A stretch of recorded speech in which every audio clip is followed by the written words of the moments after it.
हम में से अधिकांश लोग अपनी जिम्मेदारियों को निभाने के लिए फिर से जीवन को गति देने के लिए रोज घरों से बाहर निकल रहे हैं। त्योहारों के इस मौसम में बाजारों में भी रौनक धीरे धीरे लौट रही है, लेकिन हमें ये भूलना नहीं है कि लॉकडाउन भले चला गया हो, वायरस नहीं गया है। बीते 7-8 महीनों में प्रत्येक भारतीय के प्रयास से भारत आज जिस संभली हुई स्थिति में है, हमें उसे बिगड़ने नहीं देना है और अधिक सुधार करना है। आज देश में रिकवरी रेट अच्छी है, फैटेलिटी रेट कम है। भारत में जहां प्रति 10 लाख जनसंख्या पर करीब 5,500 लोगों को कोरोना हुआ है, वहीं अमेरिका और ब्राजील जैसे देशों में ये आंकड़ा 25,000 के करीब है। भारत में प्रति 10 लाख लोगों में मृत्यु दर 83 है, जबकि अमेरिका, ब्राजील, स्पेन, ब्रिटेन जैसे अनेक देशों में ये आंकड़ा 600 के पार है। दुनिया के साधन संपन्न देशों की तुलना में भारत अपने ज्यादा से ज्यादा नागरिकों का जीवन बचाने में सफल हो रहा है। आज हमारे देश में कोरोना मरीजों के लिए 90 लाख से ज्यादा बेड्स की सुविधा उपलब्ध है। 12,000 क्वारंटाइन सेंटर्स है। कोरोना टेस्टिंग की करीब 2,000 लैब्स काम कर रही है। देश में टेस्ट की संख्या जल्द ही 10 करोड़ के आंकड़े को पार कर जाएगी। कोविड महामारी के खिलाफ लड़ाई में टेस्ट की बढ़ती संख्या हमारी एक बड़ी ताकत रही है। सेवा परमो धर्म के मंत्र पर चलते हुए हमारे डॉक्टर, हमारे नर्सिस, हमारे हेल्थ वर्कर्स, हमारे सुरक्षाकर्मी और भी सेवा के भाव से काम करने वाले लोग इतनी बड़ी आबादी की निस्वार्थ सेवा कर रहे हैं। इन सभी प्रयासों के बीच ये समय लापरवाह होने का नहीं है। ये समय ये मान लेने का नहीं है कि कोरोना चला गया या फिर अब कोरोना से कोई खतरा नहीं है। हाल के दिनों में हम सब ने बहुत सी तस्वीरें, वीडियो देखे हैं जिनमें साफ दिखता है कि कई लोगों ने अब सावधानी बरतना या तो बंद कर दिया है या बहुत ढिलाई ले आए हैं। ये बिल्कुल ठीक नहीं है।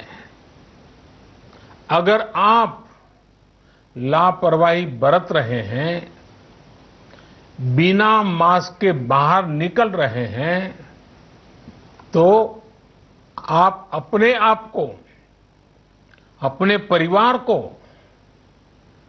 अपने परिवार के बच्चों को, बुजुर्गों को उतने ही बड़े संकट में डाल रहे हैं।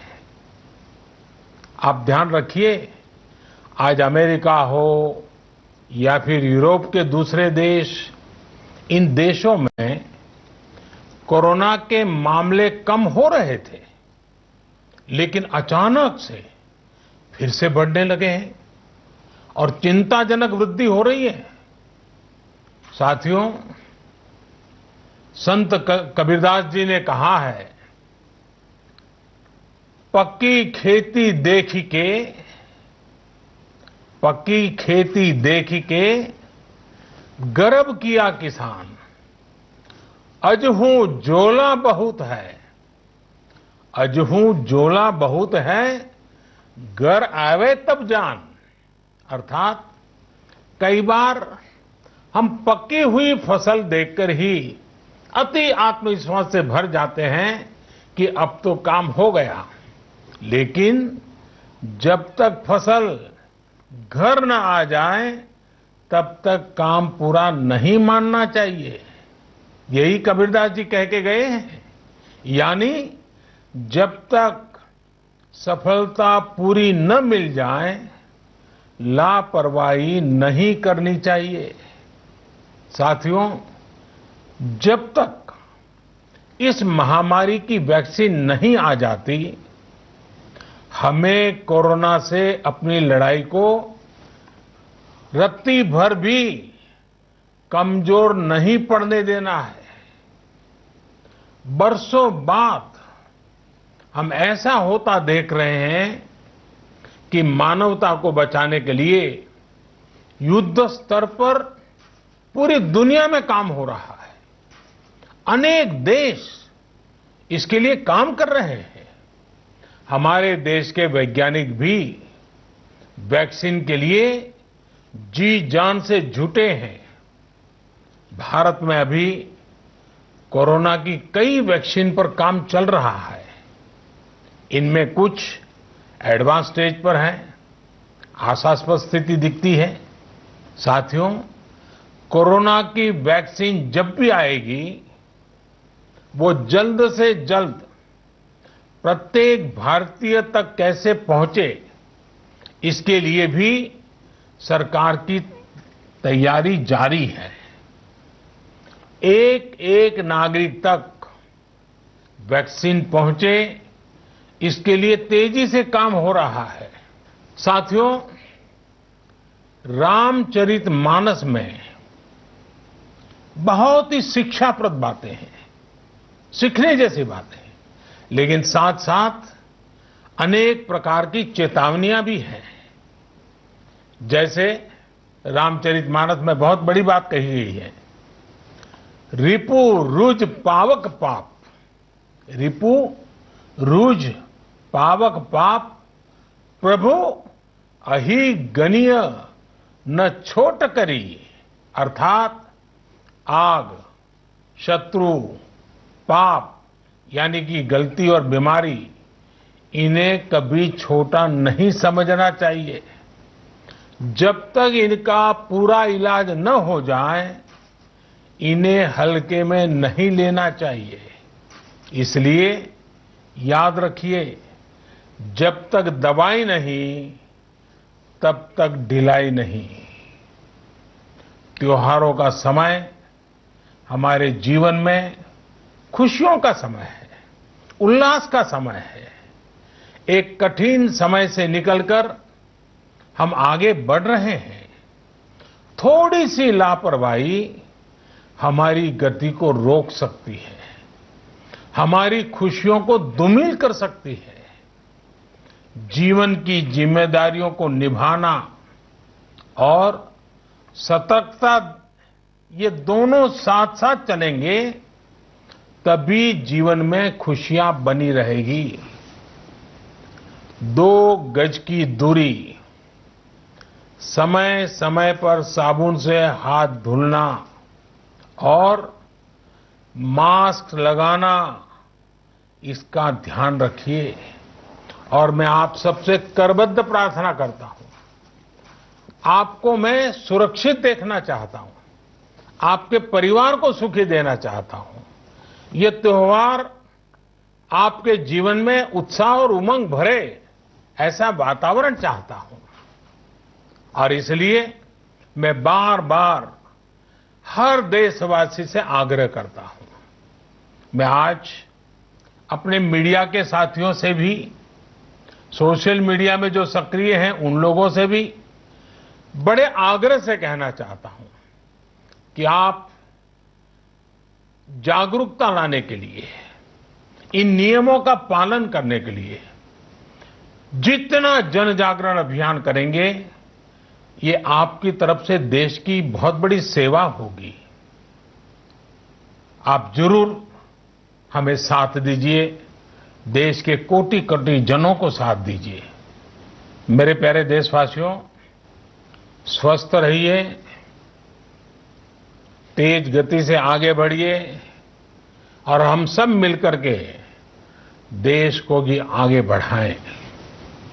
इन्हीं शुभकामनाओं के साथ नवरात्र, दशहरा, ईद, दीपावली, छठ पूजा, गुरु नानक जयंती समेत सभी त्योहारों की सभी देशवासियों को एक बार फिर से बहुत बहुत बधाई देता हूं। धन्यवाद।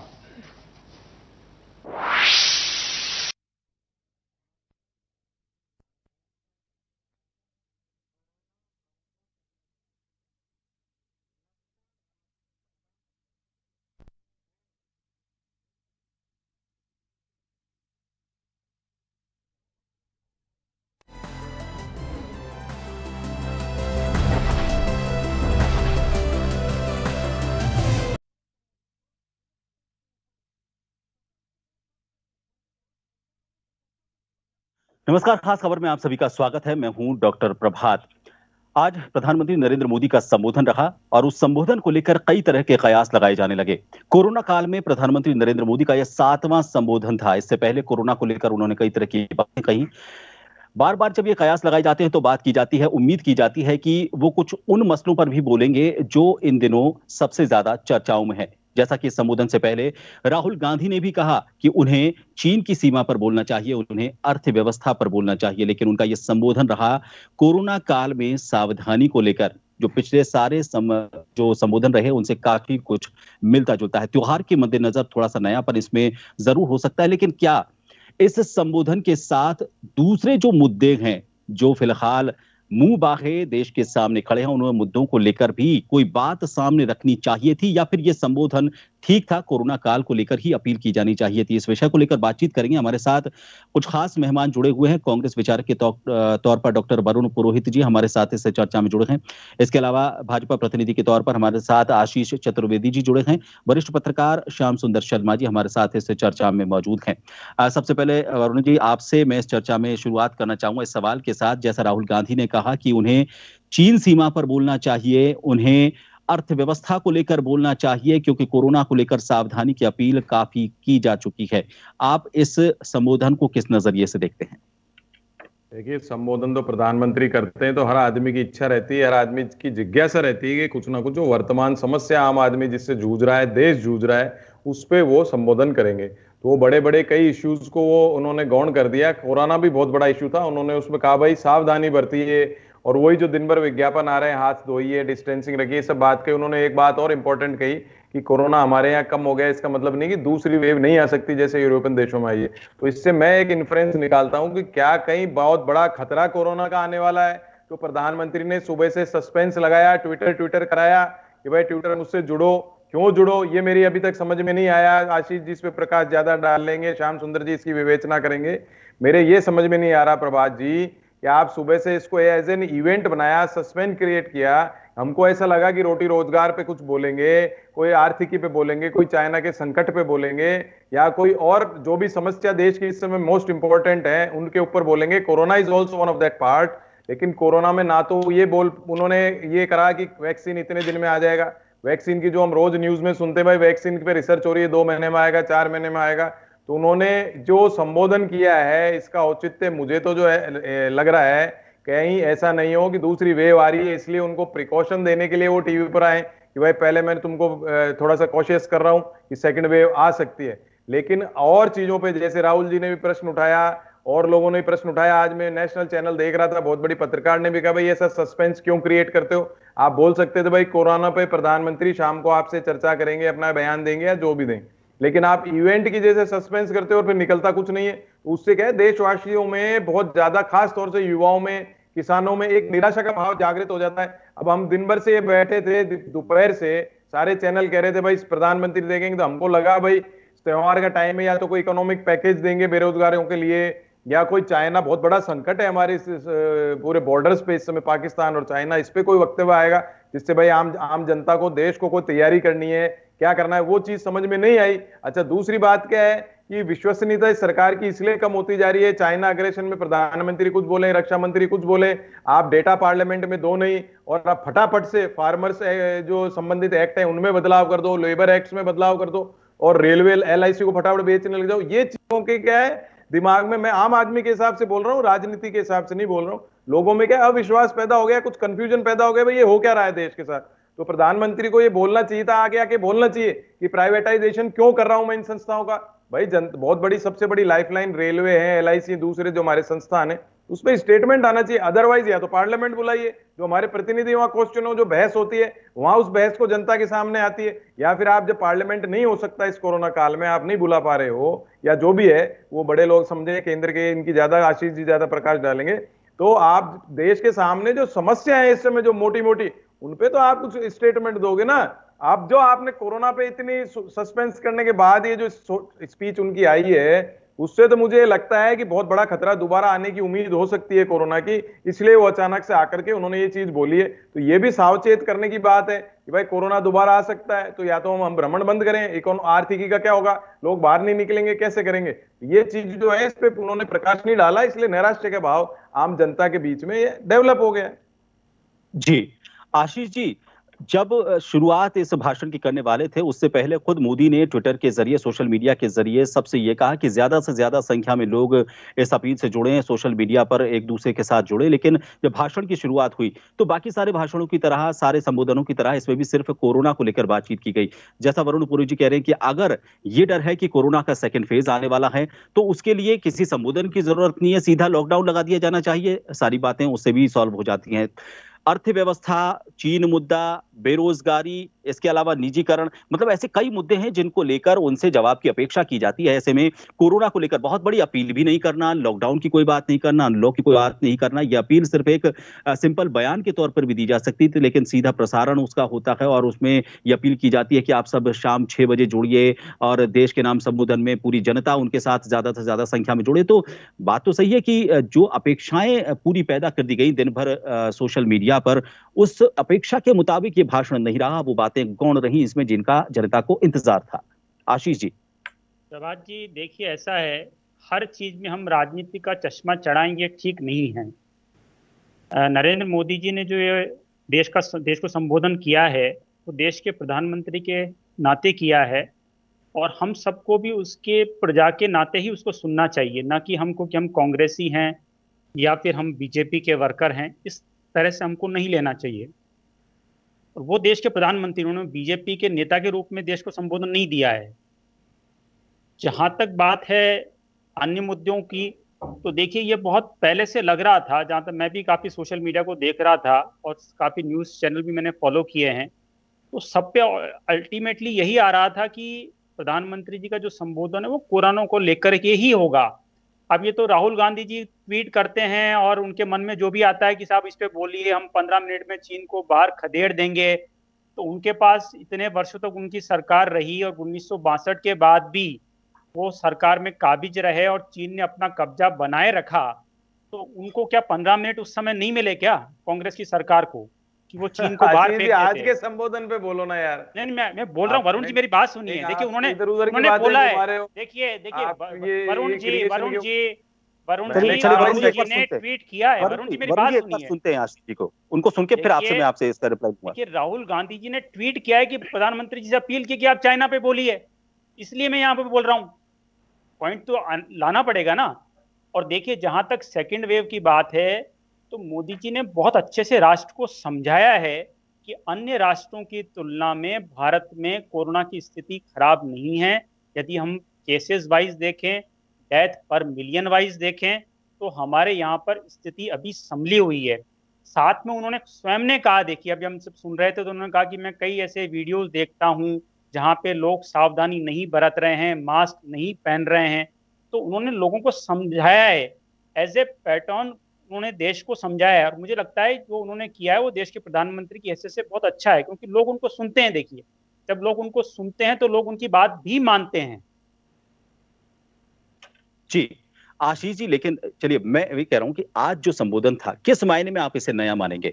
बाकी जो संबोधन रहे उसी की तरह से इसे रूटीन माना जाए तो रूटीन तो मेरे ख्याल से करने की जरूरत नहीं है, क्योंकि राष्ट्र के नाम संबोधन जब भी होता है तो कोई विशेष मौका होता है। इसमें ऐसा कुछ नयापन नजर नहीं आया। कोरोना को लेकर जो अपील थी आज से पहले भी की जाती रही, तो आज विशेष प्रभात जी बहुत सारे त्योहार अभी आ रहे हैं, लोग घरों से बाहर निकल रहे हैं। उन्होंने स्वयं ने कहा है कि जो इकोनॉमी के ट्रेंड्स आ रहे हैं, अब हम अगर इकोनॉमी के ट्रेंड्स देखें तो सितंबर में चाहे जीएसटी की रिकवरी देखें या फिर और भी पैरामीटर देखें कि जो कोर सेक्टर है उसका पीएमआई इंडेक्स देखें या फिर टोल कलेक्शन देखें या फिर टू व्हीलर और फोर व्हीलर की बिक्री देखें। हंगर इंडेक्स भी देखते हैं, हंगर इंडेक्स भी देखेंगे। नहीं देखिए, हंगर इंडेक्स की जहां तक बात है, मुझे बताइए, आप इतना न्यूज चैनल चला रहे हैं, बाकी सारे न्यूज चैनल चला रहे हैं, कहीं खबर देखी क्या आपने कि साहब ये आदमी भूख से मर रहा है? मुझे बताइए आप, 80 करोड़ लोगों को राशन प्रोवाइड किया जा रहा है। जब पलायन हुआ उस वक्त की तस्वीरें शायद भुला दी गई हैं, कितने मजदूरों की मौत हुई, ये सरकार के पास कोई डेटा नहीं। मैं बता रहा हूँ आप देखिए, पलायन खत्म हुए 4 महीने हो गए हैं। आप मुझे बताइए कि 80 करोड़ लोगों को गेहूं और चना प्रोवाइड किया जा रहा है, तो कौन भूख से मर रहा है जो आप हंगर इंडेक्स की बात कर रहे हैं? बताइए मुझे।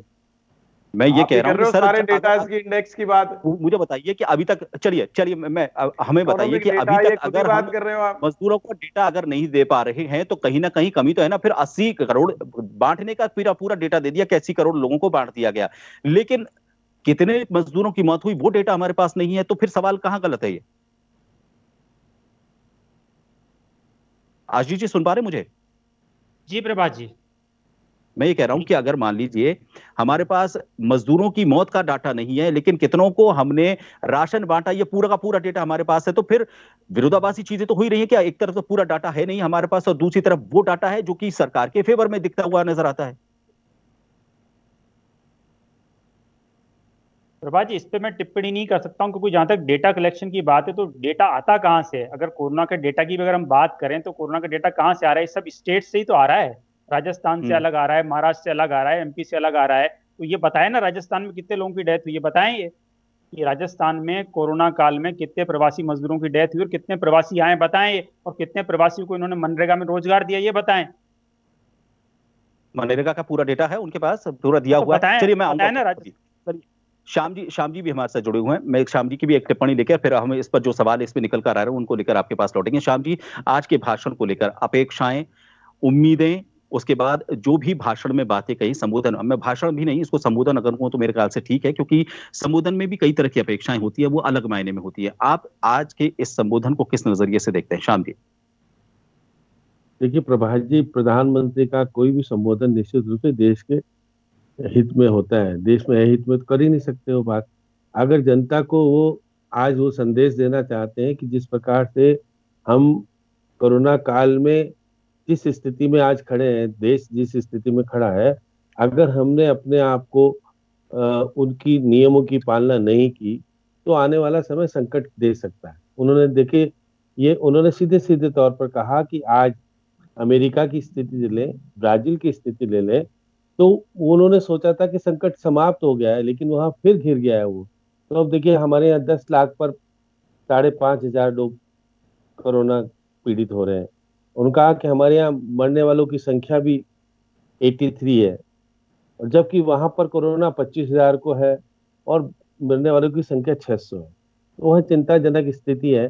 हमारी स्थिति चिंताजनक नहीं बने, इसलिए हमको आने वाले त्योहार, देखिए उन्होंने सारे त्योहार गिना दिए। आने देखिएगा, ईद भी आएगी, दशहरा भी आएगा, दीपावली भी आएगी, छठ पूजा भी आएगी, सारी चीजें आएगी। तो ऐसी स्थिति में लोग भावनाओं बह जाए और अपनी अनुपालना, जो कोरोना के गाइडलाइन दे रखी है सरकार ने, उसकी अनुपालना नहीं हो तो आप तो पीड़ित होगे, उसमें दो राय नहीं है। अपने परिवार को पीड़ित करोगे और फिर उसका प्रभाव सीधा देश पर भी आएगा। तो प्रधानमंत्री ने कोई ऐसी बात तो नहीं कही जिससे कि राजनीति हो।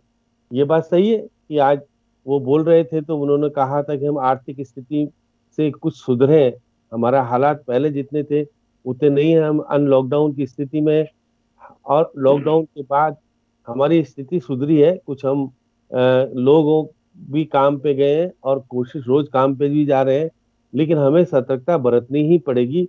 नहीं तो आने वाला अगर संकट आ गया तो निश्चित रूप से हमको चुनौती वो हो जाएगी जो कोई कह नहीं सकता। क्योंकि बार बार वो ये कह रहे थे कि आज हमारे पास 90 लाख बेड्स की सुविधा है उपलब्ध, 12 लाख कोविड सेंटर चल रहे हैं, 2000 लैब्स हैं और 10 करोड़ करीब टेस्ट हो चुके हैं। तो ये सारी चीजें अगर ब्यौरा रख रहे हैं प्रधानमंत्री जी, तो वरुण जी को ये सवाल उठाने का अधिकार नहीं हो जाता कि प्रधानमंत्री जी जब संसद में है। अरे भाई सवाल नहीं उठा रहा मैं, श्याम जी आप मेरे को क्यों टिप्पणी कर रहे हो मेरे ऊपर? सवाल उठाना आम आदमी का फर्ज है। मेरी मैं चाहता था, मेरी अपेक्षा थी। अरे आप तो मेरे वैसे सस्पेंस क्रिएट कर रहे हो कि मैं हमारे से जुड़ो, हमारे से जुड़ो। ये जो आप बता रहे हो तो रोज टीवी चैनल सुबह से शाम तक बता देता है। कुछ नयापन क्या था ये बताइए आप मेरे को। रोटी रोजगार पे क्या कर बोलने से, रोजगार पे बोलना चाहिए। वो ये कहने से इकोनॉमी बढ़िया हो जाएगी, आपके मेरे बच्चों को नौकरी मिल जाएगी। अरे आप मैं जोड़ रहा हूँ, नाम लेके आप टिप्पणी कर रहे हो, अधिकार नहीं, आपको क्या अधिकार है? श्याम जी मैं जोड़ता हूँ। चलिए वरुण जी आपके सवाल, आपका सवाल अलग तरीके से हो सकता है। श्याम जी मैं एक चीज इसमें जोड़ना चाह रहा हूँ। जो कहा गया उसको गलत हम नहीं ठहरा रहे, जो कहा गया वो सही था, लेकिन अपेक्षाओं की हम बात कर रहे हैं। एक माहौल बनता है और सवालों की प्राथमिकताएं होती हैं। कोरोना हमारी प्राथमिकताओं में ठीक है, लेकिन पिछले कुछ दिनों से जो आंकड़े आ रहे हैं कोरोना के आंकड़े, वो पहले से काफी कम होते जा रहे हैं और उसका जो ग्राफ है नीचे गिरता हुआ नजर आ रहा है। हम अगर पीक पर होते उस वक्त अगर हम सावधानी रखने की बात कहते तो इसको एक अलग नजरिए से देखे जाता, लेकिन जब हम नीचे हो रहे हैं, हमारी जो अब तक की सावधानियां बरती गई हैं, लोगों ने जो साथ दिया है, सरकार ने जो कोशिशें की हैं, उसकी वजह से डाटा नीचे जा रहा है। जब डाटा नीचे जा रहा है, लोगों को और अपील का असर हो रहा है, ऐसे टाइम में एक और अपील, तो प्राथमिकता आपको नहीं लगता कि इस अपील के बजाय जो दूसरी प्राथमिकता थी जिनको लेकर सवाल बार बार उठाए जा रहे हैं, बेरोजगारी को लेकर क्या अब नया स्टेटस है, हम हमारे अर्थव्यवस्था को वापस माइनस से प्लस की तरफ कैसे लेकर आएंगे, इसको लेकर आपका क्या प्रोजेक्शन है? जनता से आप इसमें किस तरह का सहयोग चाहते हैं? राज्य सरकारों से आप इसमें किस तरह का सहयोग चाहते हैं? जनता किस तरह से इसमें सहयोग करे? आपको नहीं लगता कि यह भी एक प्राथमिकता का हिस्सा हो सकती थी? जो कहा जा रहा है उस पर टिप्पणी नहीं की जा रही, जो नहीं कहा गया उस पर टिप्पणी हो रही है।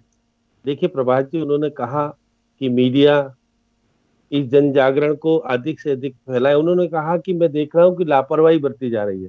मुख्यमंत्री जी ने भी देखिए जो अभियान चलाया था उसको केंद्र ने अपनाया, अच्छी चीज को अपनाया।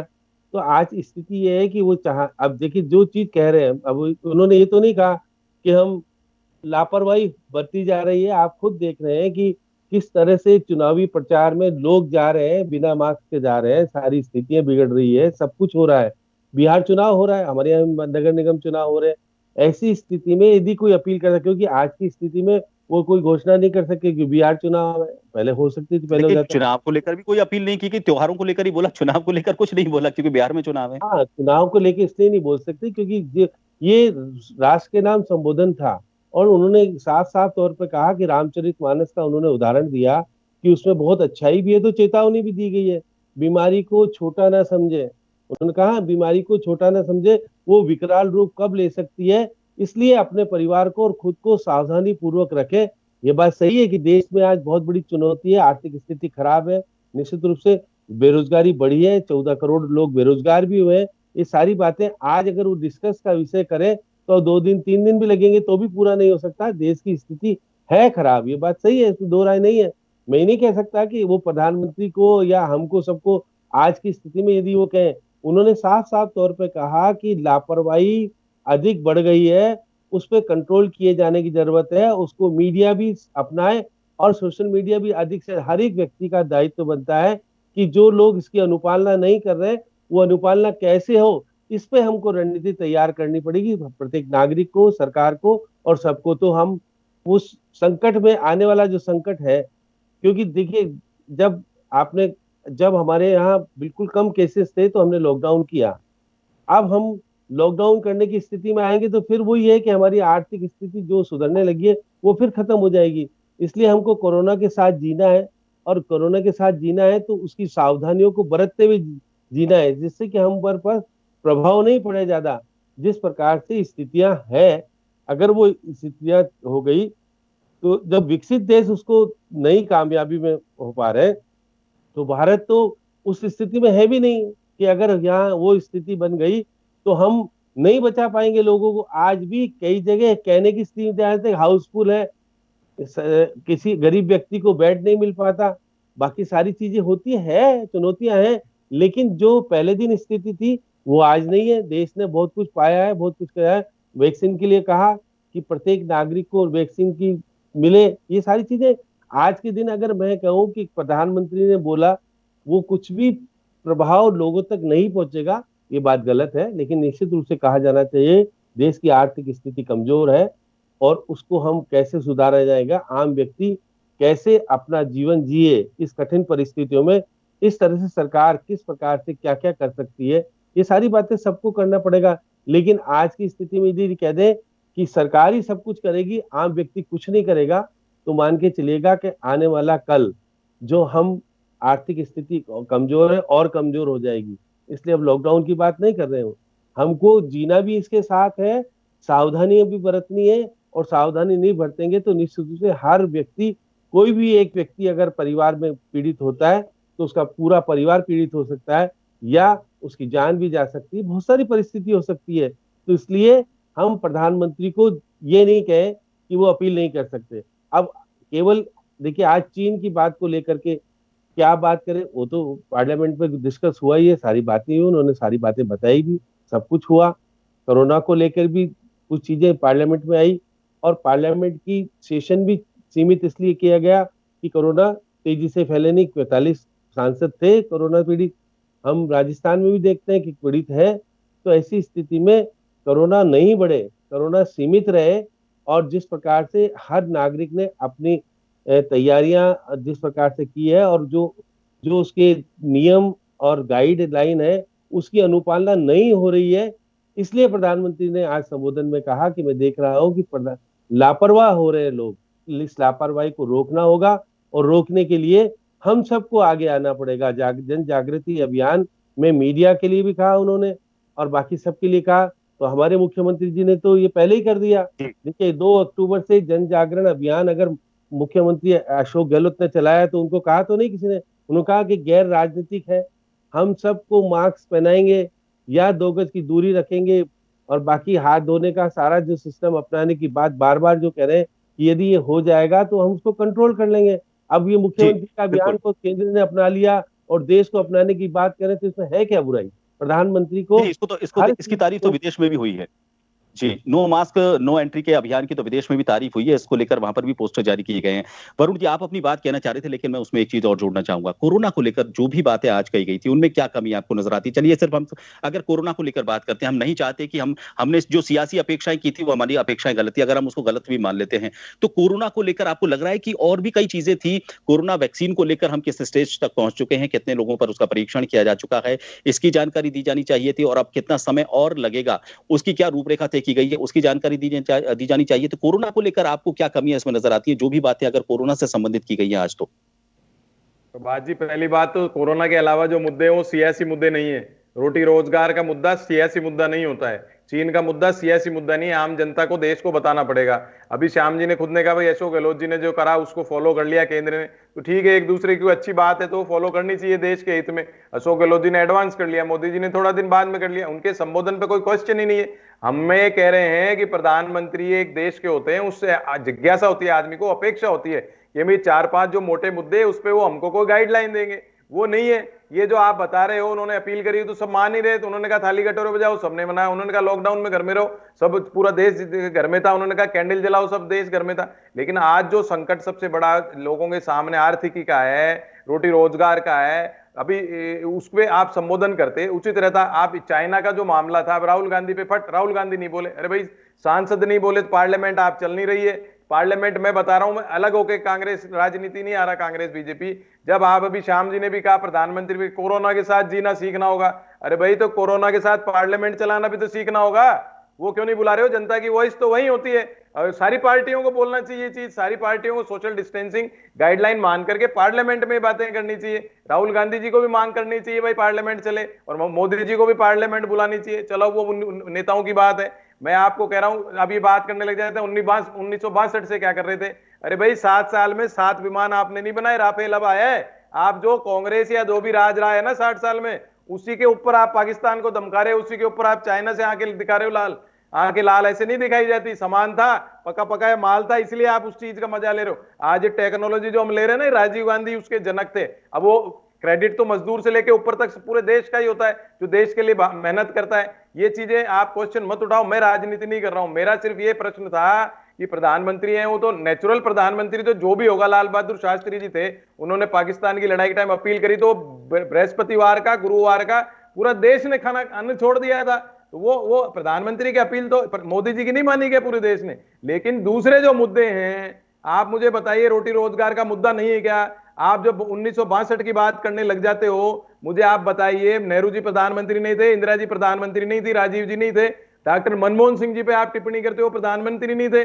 हम अगर मोदी जी पे करें, आप प्रधानमंत्री पे टिप्पणी कर रहे हो, आप प्रधानमंत्री, अरे तो भाई वो चारों पांचों वो भी तो प्रधानमंत्री थे, उन पे टिप्पणी करने का किसको अधिकार है? अगर मोदी जी पे हम नहीं कर सकते तो ये चीज आप इसको समझिए इस बात को। मैं सिर्फ रोटी रोजगार की मुद्दे की बात कर रहा हूं, सबसे बड़ा मुद्दा रोटी रोजगार है। मैं देखता हूं रोज बच्चों को, किसी के पास रोजगार नहीं है। आप प्राइवेटाइजेशन क्यों कर रहे हो ऐसे टाइम पे? आपने एग्रीकल्चर के बिल फटाफट क्यों चेंज किए? आपने लेबर कोड फटाफट बनाया, लेबर लॉ जैसी क्या जल्दी हो रही थी? 6 महीने बाद कर लेते, कोरोना काल चला जाता, पार्लियामेंट में 1-1 महीने तक डिस्कशन होता, सेलेक्ट कमिटीज में जाते मैटर, जनता से आप राय लेते, पेपर में पहले भी तो देते थे कि एक्ट में संशोधन होगा, पेपर में विज्ञापन आता था, कोई आप अपनी वो देना चाहते हो सजेशन तो लोकसभा सचिवालय को, राज्यसभा सचिवालय को आप भेजिए, पब्लिक से भी देते थे। आप वो लेना ही नहीं चाह रहे हो, इसलिए पब्लिक में अविश्वास क्रिएट हो गया। आप सुबह से सस्पेंस क्रिएट कर रहे हो कि साहब प्रधानमंत्री जी से जुड़े, यार तुम जुड़े हुए ही, पूरा देश ही जुड़ा हुआ है, देश का प्रधानमंत्री। आप शाम को ये बोलना चाहिए था। जहां तक मेरा मानना है, सबका अलग अलग भिन्न हो सकता है, सबके अपने विचार में, सबके विचारों को सम्मान करता हूं और अपने विचार व्यक्त करने का अधिकार रखता हूं। मेरा ये मानना था कि अगर वो आज आर्थिकी पे बोलते कि भाई इतने रोटी रोजगार की समस्या में नहीं दे पाया 2 करोड़ पर ईयर रोजगार, वो कोई बात नहीं, आप नहीं दे पाया, आपको चुनाव जीतना था। लेकिन आज के टाइम में कम से कम, अब इन्होंने कह दिया 80 करोड़ को रोटी मिल गई। अरे मिल कहां से गई? 5 किलो अनाज में पूरा देश चलता है क्या? आप ये बताओ, 5 किलो रोज दे रहे हो क्या? 5 किलो अनाज या 1 किलो रोज दे रहे हो? आप मनरेगा की बातें करने, सारे आंकड़े इंटरनेट पे कॉपी पेस्ट कर लो। ये चीज देखने की जरूरत थोड़ी है इन चीजों को। जो मोटी बात है आम आदमी की, जो समस्या हम सड़क पे घूमते हैं, निकलते हैं, जब पता लगती है, ये आंकड़ों से नहीं पता लगती है।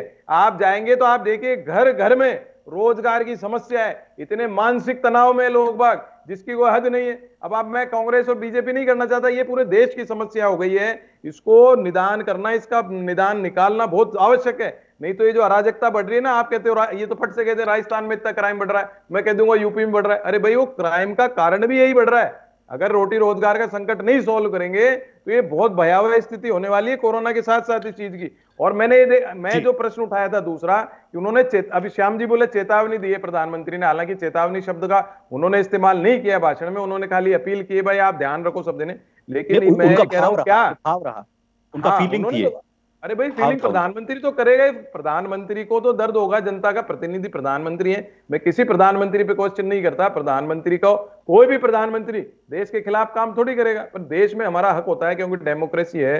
तो हमारे को जो समस्या है हम किससे पूछेंगे? देश का प्रधानमंत्री का संबोधन है, प्रधानमंत्री से पूछेंगे। राज्य होगा, राज्य का मुख्यमंत्री संबोधन करेगा या कोई बयान देगा तो राज्य की जनता उस मुख्यमंत्री से पूछेगी। ये तो हमको पूछना हमारा अधिकार है। भाई रोटी रोजगार पे आप क्यों नहीं बोल रहे हो? आप जो कह रहे हो मास्क भी लगा रहे हैं, सोशल डिस्टेंसिंग भी कर रहे हैं, मैं कम से कम जो भी रास्ते में मिलता है मास्क नहीं तो उसको टोकता हूं, भाई मास्क लगाओ। अब ये अशोक गहलोत जी ने कहा, मोदी जी ने कहा, वो अलग प्रश्न है। सारे नेता हमारे देश के बड़े बुजुर्ग हैं, वो कहते हैं हमारे को फॉलो करना हमारा कर्तव्य है। लेकिन मैं ये कहना चाहता हूं, रोटी रोजगार पे अगर कोई वो देते, इकोनॉमी के ऊपर अपना वक्तव्य देते, तो हमको ज्यादा संतुष्टि होती है कि भाई रोटी रोजगार में 3 महीने में कुछ ना कुछ सॉल्यूशन ला रहा हूं, तुम चिंता मत करो देश के बच्चों, ऐसे कुछ बोलते, कुछ आश्वासन देते, कुछ आगे रोड मैप दिखाते, तो जनता को उसमें मानसिक स्थिति से उबर सकती थी जो इस समय उनके ऊपर दबाव है। दूसरा भी आशीष जी हर बात को बोलने लग जाते हैं, अरे भाई आप नोटबंदी लाए थे, जब भी कह रहे थे 50 दिन में सब कुछ ठीक हो जाएगा। ये बातें जनता भूलती नहीं है, क्योंकि पेट का संकट हो गया रोटी का। जब पेट की भूख होती है ना, आदमी को कुछ नहीं दिखता है, तो आप सबसे पहले उसको सॉल्व करो। आपका अनाज आपने 80 करोड़ को दे दिया, वो भी किसानों का ही पैदा ही था, आपने अपनी जेब से नहीं दे दिया। आप आगे का ध्यान करो, रोजगार देने का प्रयास करो लोगों को। पुरानी बातों पे कोई नहीं जाना चाहता, 1962 की भी नहीं जाना चाहता और अभी की भी नहीं जाना चाहता। रोटी रोजगार दे दोगे तो हर आदमी, सारे देश के प्रधानमंत्री चुने हुए रहे, कोई जबरदस्ती चिपके हुए नहीं रहे जो हम उस पर कोई क्वेश्चन उठा रहे। हमको रोटी रोजगार चाहिए बस, हमको चाय पकौड़े की सरकार नहीं चाहिए, हमको रोटी रोजगार दे दो, आप इस पे वक्तव्य दो, बाकी चीजें से कोई मतलब नहीं। जी आशीष जी, एक तो जो वरुण जी ने जो सवाल उठाए हैं उनमें मैं एक और सवाल जोड़ना चाहूंगा। प्रधानमंत्री मोदी का ये कोरोना काल का 7वां संबोधन था और इसमें सभी संबोधनों में उन्होंने कोरोना को लेकर लोगों से अपील की थी। पिछली बार की अपीलों से कुछ नया नहीं, हालांकि इसमें सिर्फ त्योहार को जोड़ दिया जाए तो अलग बात है। उन्होंने थाली ताली के लिए कहा, लोगों ने साथ दिया। उन्होंने दीपक जलाने के लिए कहा, लोगों ने साथ दिया। उन्होंने ये कहा कि 21 दिन में कोरोना खत्म हो जाएगा, बस आप लॉकडाउन का पूरे तरीके से पालन कीजिए। लोगों ने पालन किया, यह बात अलग है कि उसके कुछ और कारण हो सकते हैं, लेकिन कोरोना अपने पीक पर रहा और सरकार की कोशिशों को एक तरह से उसने अपना चेहरा दिखा दिया कि क्या सरकार ने कहा और क्या सरकारों ने किया। मैं राज्य सरकार और केंद्र सरकार दोनों की बात कर रहा हूं, दोनों के स्तर पर ये कोशिशें जो रही नाकाम रही। ये अपने आप ही एक ऐसा फेज आया जिसमें लोगों ने अपनी तरफ से जो कोशिशें किया उनका बहुत बड़ा योगदान रहा, जिसकी वजह से अब कोरोना नीचे जाता हुआ नजर आ रहा है। सरकारों ने अब जाकर इसमें काफी देरी से अपने टेस्टों को बढ़ाया और ये सारी चीजें की। लेकिन कोरोना काल में 7वां संबोधन कोरोना को लेकर, सारी बातें कोरोना को लेकर, और उस बार फिर सारा सुबह से ह्यूमर बनाया गया। सुबह ही बता देते कि कोरोना को लेकर लोगों से जाना अपील करना चाहते हैं। अगर नहीं बताया तो लोगों में क्यूरियोसिटी तो क्रिएट होगी, लोग तो चाहेंगे कि जो बातें पिछली बार कही गई है हो सकता है उससे कुछ नयापन हो, क्योंकि सब कुछ वो कोरोना को लेकर अपील सरकार की तरफ से सुन चुके हैं। इस बार कुछ और सवाल उनके हैं जिनको लेकर वो चाहते हैं कि सरकार जनता के सामने आए। प्रभात जी, अभी श्याम जी बता रहे थे तो उन्होंने बहुत अच्छी बात की। प्रधानमंत्री ने एक तरह से चेतावनी दी है। मैं आपको एक प्रकरण बताना चाहता हूं कि यूके में अप्रैल मई में पीक आई और उस वजह से वहाँ पे लॉकडाउन रहा, और लॉकडाउन रहने के कारण वहाँ पे जो रेस्टोरेंट इंडस्ट्री है तो पूरी तरह से बंद थी, तो उनकी आर्थिकी पे काफ़ी प्रभाव पड़ा। जब वापस अनलॉक किया उन्होंने, तो चूंकि रेस्टोरेंट इंडस्ट्री की डिमांड थी कि हमने काफ़ी सफ़र किया है तो हमको कोई पैकेज दिया जाए, तो वहाँ के प्राइम मिनिस्टर ने एक स्कीम चलाई कि eat out to help out. तो उन्होंने लोगों को एनकरेज किया कि आप रेस्टोरेंट में जाइए, खाना खाइए, उसका 50% बिल सरकार पे करेगी। इससे क्या हुआ, वहाँ रेस्टोरेंट में भीड़ लगने लग गई। अब आज स्थिति यह है कि वहां पे अभी 15 दिन पहले वहां के गवर्नमेंट ने 6 महीने तक के लिए सारे रेस्टोरेंट और बार को फिर बंद कर दिया है। तो प्रधानमंत्री ने एक तरह से बताया है कि वो जो देश हैं वो हमसे ज्यादा संपन्न हैं हेल्थ में देखें तो। वहां पे पीक आया, फिर कम हुआ, उन देशों ने लापरवाही बरती, वहां बड़ा प्रेशर था लोगों का, वहां लोग बिना मास्क के प्रदर्शन कर रहे थे। आप देखिए, अभी 1 महीने पहले की मैं तस्वीर देख रहा था पेरिस की, वहां पे लोगों ने प्रोटेस्ट किया है कि हमको लॉकडाउन नहीं चाहिए दोबारा। और वहां स्थिति आज ये है कि वहां पे केसेस अब वापस बढ़ गए हैं और पूरी तरह से लॉकडाउन लगा हुआ है। तो प्रधानमंत्री जी ने बहुत अच्छे से कहा है कि भाई हमको आर्थिकी चालू रखनी है, क्योंकि देखिए ये बार बार बात करते हैं कि इकोनॉमी डाउन रही है, तो देखिए भारत में सबसे बड़ा पीरियड रहा है लॉकडाउन का, क्योंकि हमारे देश में जो आबादी का घनत्व इतना ज़्यादा है, लोगों का एजुकेशन लेवल भी आप देखें तो बहुत बड़ा मजदूर वर्ग है। तो उनको समझाने के लिए कि ये चेतावनी देना कि आप मास्क पहन के रहें, सोशल डिस्टेंसिंग रखें, तो वो लॉकडाउन लगाना जरूरी था। अन्यथा तो इंडिया में तो बहुत कुछ केसेस हो सकते थे। आज जो केसेस हुए हैं वो उतने नहीं है जितनी की अपेक्षा थी, केसेस भी कम है और मृत्यु दर भी कम है। तो कहीं ना कहीं सभी सरकारों ने इसमें अच्छा काम किया होगा, इसीलिए परिणाम आ रहा है।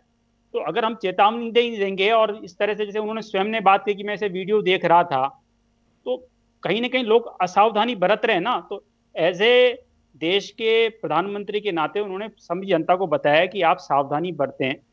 अभी आप बात कर रहे थे पार्लियामेंट की, वरुण जी, तो सरकार ने पार्लियामेंट बुलाया, चलाया भी सही। अगर 45 से ज्यादा सांसद वहां पे पॉजिटिव हो गए तो सरकार को कर्टेल करना पड़ा। तो ऐसा तो नहीं कि सरकार ने नहीं बुलाया, सरकार ने पार्लियामेंट भी बुलाया, लेकिन कुछ कारणों से उसको वापस शॉर्ट भी कर दिया। तो सरकार ऐसा नहीं कि संवाद करने के लिए तैयार नहीं है, और आवश्यकता होगी तो आगे भी पार्लियामेंट बुलाया जाएगा। अभी सत्र होगा आगे, सत्र तो सारे हो ही रहे हैं, चुनाव भी प्रक्रिया वो भी चल रही है, ठीक है। और जहां तक बात है कि भाई इकोनॉमी की बात करते हैं, तो देखिए कि सबने, चाहे गवर्नमेंट की एजेंसी हो आरबीआई, चाहे वर्ल्ड बैंक हो, चाहे IMF हो, सबने प्रेडिक्ट कर दिया है कि 2020 और 21 में भारत की जो अर्थव्यवस्था है वो लगभग -9 से -10% डाउन रहेगी। तो इसमें कोई नई बात करने वाली है ही नहीं। जब आप 3 महीने संपूर्ण देश को बंद रखेंगे, सारे रेस्टोरेंट बंद रखेंगे, सारी इंडस्ट्री बंद रखेंगे, सारा ट्रांसपोर्ट बंद है, सारा ट्रेवल बंद है, तो इकोनॉमी को तो नीचे जाना ही है। और उसके इकोनॉमी तो नोटबंदी से ही आ गई थी नीचे। नहीं, आप लोग मानना नहीं चाहते हो। आशीष जी मैं एक उदाहरण देता हूं उसमें, आशीष जी मैं एक उदाहरण देता हूं आपको। आपने यूके का उदाहरण दिया, मुझे देश का नाम याद नहीं आ रहा, लेकिन मैं उदाहरण की बात इसलिए कर रहा हूं कि हम सरकार से क्या अपेक्षा की जाती है और वो सरकार क्या कर सकती है। चेतावनी और उसको लेकर अपील करना बिल्कुल गलत नहीं है, लेकिन और क्या किया जाना चाहिए जिसमें हम पूरी चीजों का एक साथ, जो चीजें नीचे डाउन जा रही हैं जो देश के लिए जरूरी है उनको आगे बूस्ट करते हुए हम हमारे देश को आगे लेकर जाए और कोविड से मुकाबला करें। मुझे देश का नाम मालूम नहीं है, लेकिन मैं आपको एक उदाहरण देता हूं, उसमें उन्होंने उपाय क्या किया। एक उपाय तो आपने बताया, लेकिन उन्होंने उसमें थोड़ा सा मोल्ड किया। सुधार की हमेशा गुंजाइश नजर आती है, उसको सुधार को किया जाता है। उन्होंने वाउचर्स दिए। पर्यटन स्थल, काफी बहुत फेमस पर्यटक स्थल वहां पर हैं। उन्होंने क्या किया कि जो इकोनॉमी जो बाहर पर्यटकों के घूमने से जो उस देश में आया करती थी वो बिल्कुल जीरो में चली गई थी। उन्होंने वाउचर्स दिए उन लोगों को कि अगर आप हमारे होटल में ठहरते हैं, इस होटल में ठहरते, तो होटल वाले उनको वाउचर देते हैं किसी दूसरे रेस्टोरेंट का, ताकि वहां पर मोबिलिटी बढ़े। लेकिन उसके लिए शर्तें थी उनकी, नो मास्क, अगर मास्क नहीं लगा रखा और उन्होंने कोरोना गाइडलाइन का पालन नहीं कर रखा तो उनका वाउचर कैंसिल हो जाता है। दूसरी बात, उनको यह कहा गया कि जब तक 10 लोग वहां पर अंदर हैं तब तक आपको एंट्री नहीं दी जाएगी। तो सावधानियों के साथ हम हमारी इकोनॉमी को आगे कैसे लेकर जाएं और उस इकोनॉमी को आगे ले जाते हुए हम कोरोना से कैसे मुकाबला करें, उसको लेकर वहां का जो सदर था वो जनता के सामने आता है, जनता से अपील करता है कि आप पर्यटकों का स्वागत कीजिए, लेकिन कोरोना महामारी ना वो लेकर जाए और ना लेकर आए। मैं बस यही कहना चाह रहा हूं कि ऐसा क्यों। जी, आप जो बता रहे हैं शायद वो ग्रीस का एपिसोड है, जहां तक मुझे समझ में आता है। वो बिल्कुल आप सही कह रहे हैं, ग्रीस का, ये बिल्कुल सही कह रहे हैं ना। देखिए प्रभात जी, आपको भारत की स्थिति और अन्य राष्ट्रों की स्थिति में अंतर समझना पड़ेगा। हम यूके का एग्जांपल दे रहे हो, एग्जांपल को काउंटर, आप एग्जांपल ही दे रहे हैं। के एग्जांपल से कैसे जोड़ोगे? आपने नोटबंदी, जीएसटी करके इकोनॉमी खराब कर दी, मानो इस बात को। वरुण जी, आप कारण आज वरुण जी आप सुनते नहीं, आपका दिक्कत ये है, आप सुनते हैं। आशीष जी बताइए। मैं पूरी सुनता हूं, आप पूरा बोलो, लेकिन हर चीज को बिल्कुल पूरा ढंग से बोलो। बस मैं आपका पूरा टाइम आपका, वो आगे वरुण जी हो सकता है आगे वो इस बात का जिक्र करें, तो एक बार पूरा सुन लें, उसके बाद मेरे ख्याल से आप जी मैं बोलूंगा नहीं, पूरा इनका सुनूंगा। 135 करोड़ की हमारी आबादी है, उसमें से 100 करोड़ लोग जो परिवार है वो प्योर लेबर क्लास परिवार है, जिसको सुबह काम पे जाना होता है, शाम को आके अपनी रोटी लेनी होती है। और ये स्थिति देश में चल रही है। अब ये स्थिति भारतीय जनता पार्टी ने क्रिएट की, ऐसा नहीं है, देश की डेमोग्राफी ऐसी है। हमारा संसाधन जो थे, हमने 1947 में आजादी पाई है, तो उस हिसाब से धीरे धीरे हम लोगों को पॉवर्टी लाइन से ऊपर लाते रहे। पॉवर्टी लाइन का क्राइटेरिया भी हमारा बहुत ही निम्न स्तर का था कि जिसको रोटी मिल जाए रोज। इन्होंने निकाला था कि आप जिसको रोज 32 रुपए मिल रहे हैं वो पॉवर्टी लाइन से ऊपर है। यूपीए गवर्नमेंट का ही आंकड़ा मैं बोल रहा हूँ, ठीक है, इसमें मैं कोई राजनीति नहीं कर रहा हूँ। तो देखिए लोगों की प्रायोरिटी क्या है, कि जो लोग शहर से गांवों में गए हैं उनकी प्रायोरिटी क्या थी, वो शहर में भी खाना ही खा पा रहे थे। देखिए कोई बहुत अच्छा जीवन नहीं जी पा रहे थे वो। तो मोदी जी ने तय किया कि भाई इतने सारे लोग अपने माइग्रेट होकर के अपने वापस राज्यों में गए हैं, तो उनको कम से कम अनाज की तो चिंता नहीं करना पड़े। तो एक व्यक्ति को अगर महीने में 5 किलो अनाज मिल रहा है, जैसे एक परिवार में अगर 7 आदमी है तो उसके पास 35 किलो गेहूं आ रहा है और 7 किलो चना आ रहा है, तो मेरे हिसाब से ये जीवन यापन के लिए तो पर्याप्त है। डेफिनेटली ये कोई बहुत अच्छी स्थिति नहीं है। एक व्यक्ति को या एक परिवार को, ये स्पष्ट करो आप। एक व्यक्ति को मिलता है, वरुण जी आप क्लियर करें इसको। एक व्यक्ति को, बच्चे को भी मिलता है, बिल्कुल मिलता है। अगर 7 आदमी है तो 35 किलो मिल रहा है, ये हो रहा है बिल्कुल। इसीलिए 16 करोड़ परिवार है, तो हमने एवरेज लगाया कि अगर 5 परिवार है तो 80 करोड़ लोगों को ये मिल रहा है। तो देखिए देश की स्थिति को आपको समझना पड़ेगा। अब आप ये सोचे कि हम यहाँ पे ग्रीस का मॉडल अपना ले, तो वो संभव नहीं है। ऑस्ट्रेलिया ने तो बहुत किया। ऑस्ट्रेलिया ने तो पता है आपको क्या किया है? ऑस्ट्रेलिया में तो अगर कोई बेरोजगार हो गया है, किसी रेस्टोरेंट में काम कर रहा था और बेरोजगार हो गया है, तो उसके $500 पर मंथ डालें अकाउंट में। आप देखिए हम ऑस्ट्रेलिया से कंपेयर नहीं कर सकते, भारत की स्थिति भिन्न है। कंपेयर नहीं कर सकते, बिल्कुल आप सही कह रहे हैं। इस बात को, समय कम है लेकिन मैं आपकी बात को बिल्कुल एक वाइंड अप इस तरह से करना चाहूंगा। बिल्कुल सही है, बात सही है। हम ग्रीस से या फिर किसी और दूसरे देश से, अब यूके से हम सिर्फ इसकी तुलना कर सकते हैं, लेकिन वहां के मॉडल्स को हम यहाँ पर किस शेप में भारत की परिस्थिति के हिसाब से कैसे अडॉप्ट कर सकते हैं, ये जरूर किया जा सकता है। उस पर थोड़ा जरूर रिसर्च वर्क किया जा सकता है। बहरहाल हम जो भाषण की बात कर रहे थे, आज जो संबोधन था प्रधानमंत्री नरेंद्र मोदी का, विपक्ष उस पर जरूर निशाना साधेगा, क्योंकि उनको उम्मीद थी कि ऐसे कई मुद्दे जिनको जिनको लेकर अब तक बात देश के मुखिया की तरफ से नहीं की गई थी, उन मुद्दों को लेकर बात की जाती है और इसी वजह को उनको लेकर नाराजगी है। विपक्ष इसी को लेकर प्रधानमंत्री मोदी पर निशाना साध रहा है, लेकिन सत्ता पक्ष के लोगों का कहना है कि जो भी बात कही गई थी वो आज के दौर में, जब आने वाले वक्त में त्योहार है, कोरोना से लड़ाई के लिए सभी लोगों का साथ में होना जरूरी है। ऐसे में जो भी बात कही जा रही है उसको गंभीरता से लेना चाहिए और इसको राजनीति के स्तर पर नहीं देखा जाना चाहिए। जो भी संबोधन है वो देश की जनता के स्वास्थ्य को चिंता में जाहिर करते हुए प्रधानमंत्री मोदी की तरफ से किया गया है। राजनीति का अपना अपना नजरिया है, अपनी अपनी बातें हैं, सबको अपनी बात कहने का हक है, लेकिन उस पर क्या प्रतिक्रियाएं दी जाती हैं और क्या बात सियासी तरीके से और क्या बात सियासी चश्मा उतार कर देखी जाती है, उसके अलग अलग मायने निकलकर सामने आते हैं। बहुत बहुत शुक्रिया आप सभी मेहमानों का खास खबर में हमसे जुड़ने के लिए। मुझे भी दीजिए इजाजत, नमस्कार।